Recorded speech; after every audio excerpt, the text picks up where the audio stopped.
Bienvenue mesdames et messieurs sur l'essentiel d'actualité de ce jeudi 28 janvier 2021. Voilà encore la raison pour laquelle tout le monde a dit qu'il y a actualité en Bokanabiso, les autres solo là concernant toujours la destitution. Il y a Premier ministre Sylvestre Ilunga.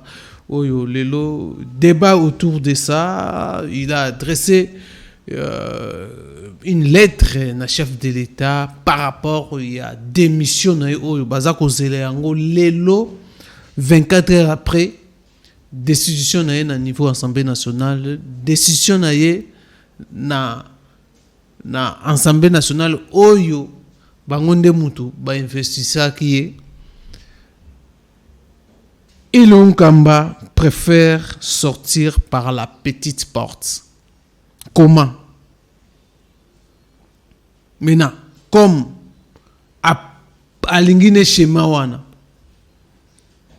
qu'est-ce qui va se passer après? Ezaka masolo to komeka solo là, tout ça un peu banalise comment les choses vont se passer si réellement to komi ce qui 17h ce soir a déposé té. Sort nini à kozwa. Est-ce que Ilunga Kamba il faut la justice et l'andaye ou fait ce qu'il dit? Faut enlever l'option mususu.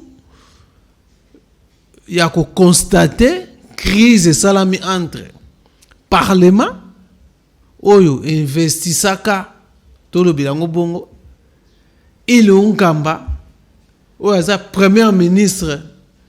Il y a institution gouvernement. Donc, conflit entre parlement et gouvernement.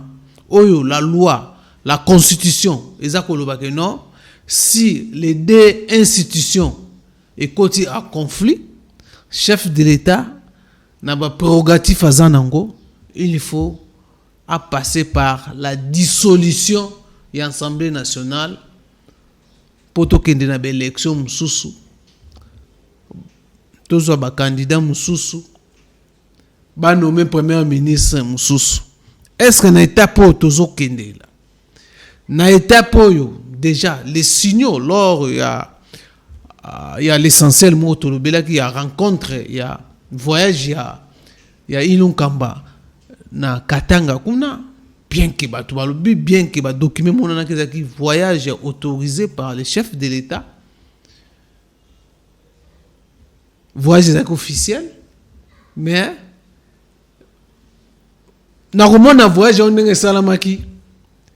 Ezalaki moi passé au voyage officiel, premier ministre a besoin voyage officiel, mais qui n'okutani na bakatanga na sénateur à vie. Masolo ba beta go tour ya motion de censure contre tout le bela ki yango. Le lot oyo to pensaki yango neza ko salama, eza ko se matérialiser. Tolobaki akoya na yena akoya répondre te ako démissionner pété le comme réalité aujourd'hui à sali premier ministre Sylvestre Ilunga à sali correspondance c'est pas ou adressé par chef de l'État que non akoya na ye kotika démission te soka ko démissionner alors que démissionner alors que tika démission na ye pas ya Mouto a choisi ça qui est, ou a présenté qui est pas chef de l'État. Il y a un mutaro qui est les démissions, tout on a ligné dans la sous-souté. Par rapport au bureau d'âge, jusqu'à présent, bien que la Cour constitutionnelle avait rendu son arrêt le 15 décembre, disant, ou après ça qui, même dans bureau d'âge, à Fongola qui est, prêche moussoussou, il y a aussi la contrôle parlementaire, mais jusqu'à la dernière minute, il y a des chances, abane ko reconnaître bureau anaté parce incapable même ko démissionner faut mon bureau définitif et quota. Est-ce qu'il faut attendre le bureau définitif et quota ou fait ce que dit comme conflit déjà ezali entre parlement l'institution gouvernement ou était chef de l'État ba prérogative il y a ko dissoudre Assemblée nationale. Est-ce que fait va prendre cette option? Il y a dissoudre l'Assemblée nationale ou fait ce que dit va passer autrement, ou une sanction judiciaire contre le Premier ministre du fait que à aussi parlementaire ou écotissé na pouvoir, ou salarié à na pouvoir, ou salarié à la première ministre.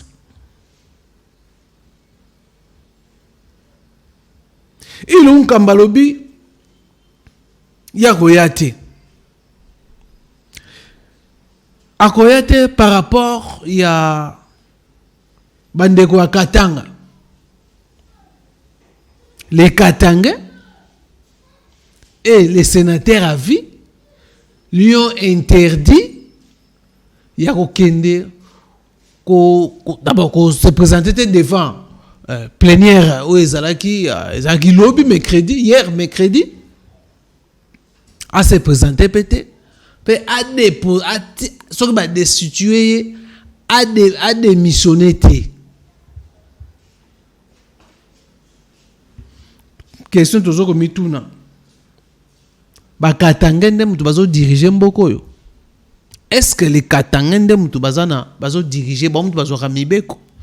Est-ce que ba katangende bangonde bazo ko composer Assemblée nationale et Joseph Kabila? Est-ce que ba katangende baza bangonde mutu bazo ka décision pour Namboka? Oh, lelo ba yebisi na premier ministre akoki ko kende ko se présenter dans l'Assemblée nationale na plénière wanate akoki pe ko déposer démission té. Alors, tout côté vraiment pas na côté la justice côté justice parce que place on est un peu sensible mais toujours revenir par rapport à la loi où ça ko lobake non ceux qui Assemblée nationale va déchoir le Premier ministre 24 heures après Premier ministre faut déposer sa démission. Donc Premier ministre et son gouvernement donc faut déposer démission au gouvernement voilà. Mais la réponse est claire, il y a Premier ministre a quoi démission moi que ne connais démissionner pas Joseph Kabila. Par rapport à ndenge ba yebisaki ba Katangé na réunion basalaki na mission officielle na kendelaki na Joseph Kabila. Donc Premier ministre Sylvestre Ilunga a telemeli mibeko mboka constitution mboka na biso. A telemeli première institution mboka na biso. Présidence de la République. Président de la République. A telemeli peuple congolais. Bon, peuple on a habité à tolongoli ba province mususu. Andimine kaka peuple katangé. Professeur a komi zoba. Professeur a continue histoire moko ya mabe ya mboka na biso. Oyo lobby be étudiant ba kotanga bana bakoya kotanga Sylvestre Ilunga aboyaka ko démissionner bien que Assemblée nationale mte kotisa ye na pouvoir Ndimaye il a été investi par l'Assemblée nationale. Maintenant les mêmes Assemblée nationale a déchoirié a boudé abi mwana yo na yoka oyo sénateur a fait azoye bisango autorité morale na biso na ba peuple katangé. Quel est ce peuple katangé wana bozolo ba peuple katanga baza banani ba katanga banani ba yebisa biso population katanga ou baza ba membre ya FCCND ya katanga nde mutu baboyi FCC katanga ou la population katangaise nde mutu baboyi ilunkamba yoko démissionner té. Est-ce que la population katangaise wana baza population baza majorité na ba province musu etikala mboka na biso bazo composer la majorité ya province ya population congolaise. Voilà Ilukamba à choisir la la petite porte. Sorti par la petite porte.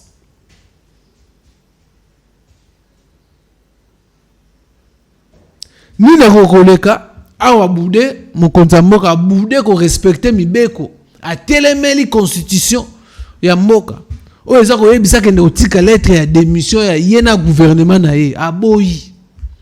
Il y a des révélations lobby, je crois au balandaki porte-parole il y a gouvernement nenga lobby lors il y a ba conseil des ministres ce qui s'est passé. Oyo bon sentir que non lelo ils ont kamba abandako travailler kolanda les injonctions de Joseph Kabila non ya président. Les porte-parole lobby, il y a eu des réunions où il y a conseil des ministres salama au chef de l'État fait ça bon injonction. Injonction de salamate. Bien qu'il y a aussi certaines ministres même il y a cash côté qui n'a géré à FCC. Des ministres de justice ou il y a IDPS. À côté n'a géré à FCC. À aider chef de l'État. Je crois dans le conseil des ministres ou le chef de l'État il faut bakanga tous les ports. Où ils en a Kinshasa, il y a Lukuta.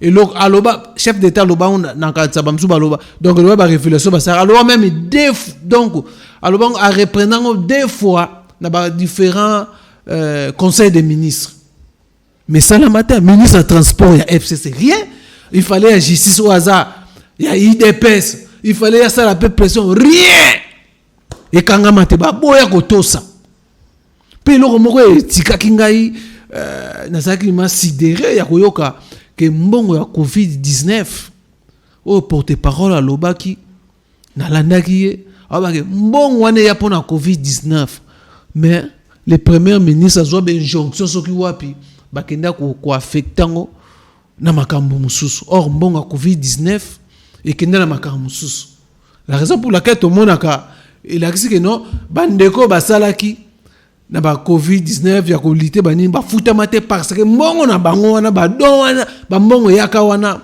pona ko soutenir bato nyonso bazali na kati ya Covid bato nyonso bandeki ko superviser bato nyonso ils travaillaient pona COVID-19 même les infirmiers bato nyonso bazali na compte ya COVID-19 ba futamate par rapport ya mbongo wana gouvernement a préféré bakende ko affectango na secteur mususu or mbongo wana ezaki ya COVID-19 chef de l'État telemela ngo na ba conseil des ministres ba respecter yango te ba respecter yango te ça ba révélation oyo porte-parole américain kolobabi ye selon ye Julien Makelele il a vraiment participé à l'expérience wana il y a non-respect, il y a makambo nyonso ba injonction nyonso chef de l'État bande kopesa na conseil des ministres. Aujourd'hui premier ministre azolo ba que non soki lelo esimbité c'est chef de l'État yende pe mtabane ko coordonner ko présider conseil des ministres. O makambo nyonso bande otete na conseil des ministres. Mais bande ko s'appliquer par rapport à l'allégeance au premier ministre faisait na autorité morale na bon Joseph Kabila. Maintenant aujourd'hui bazui position bazui qu'est-ce qui va se passer ce soir?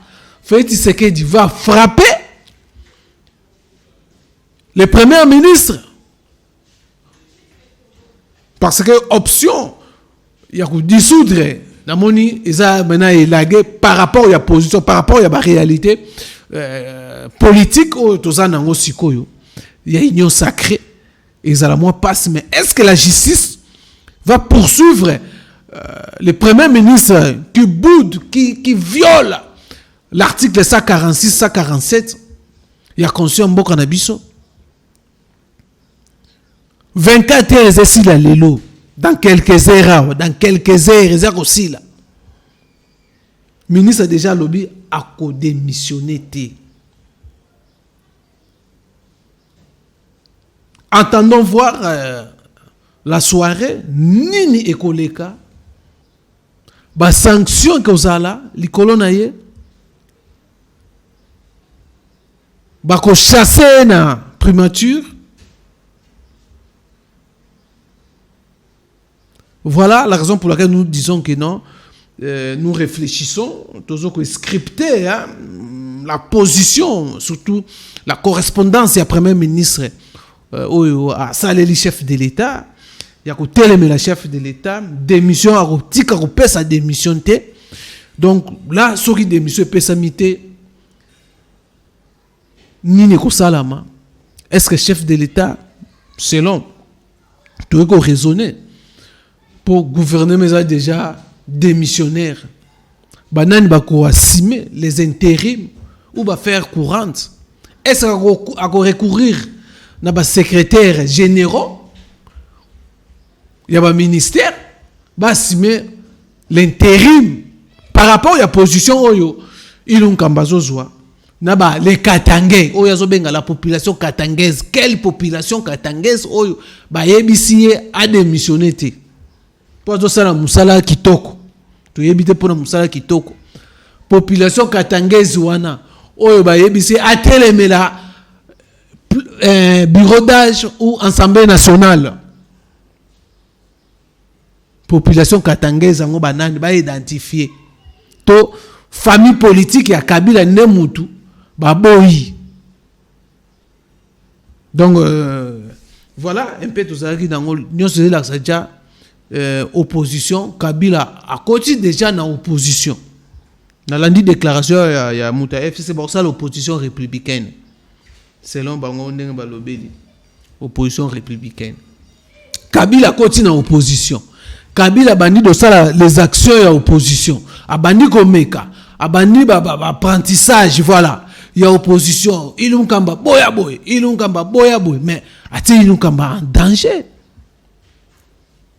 Ilunkamba est en danger maintenant.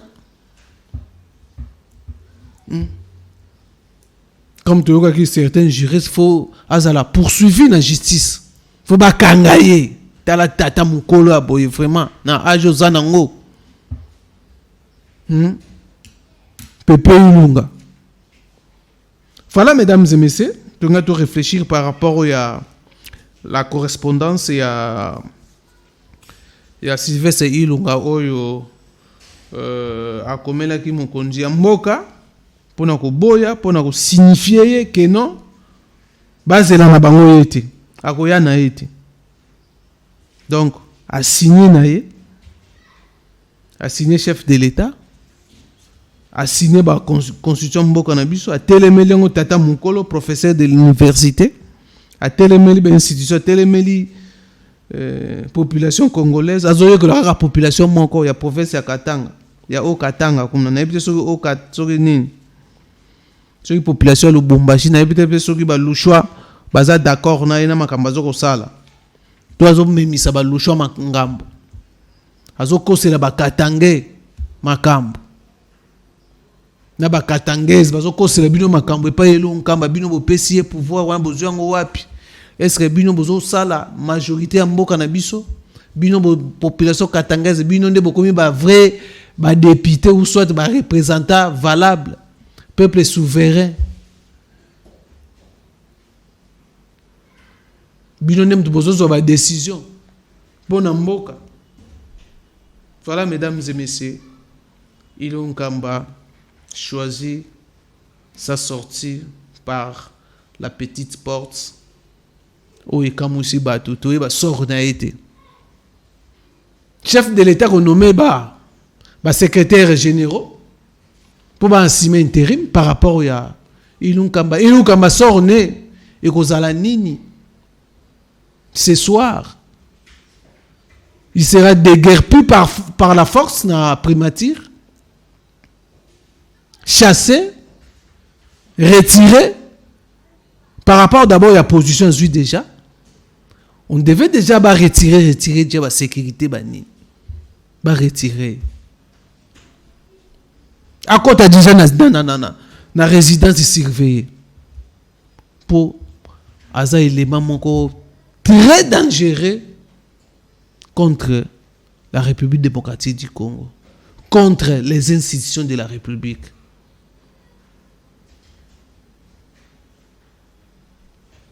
Tout cela, la soirée, il y a encore quelques heures oyo aza na plus de chance, peut-être il va se raviser pour aller déposer sa démission auprès du chef de l'État, bien qu'Azo Boudé, peut-être que ba conseil zéro pesama, bazo pesa ba conseil faut kende kaka. Sinon Rezaelo mabe makasi. Humiliation. Il nous kambalingi ba humilier. Alingi aponi la voie à humiliation. Voilà, mesdames et messieurs.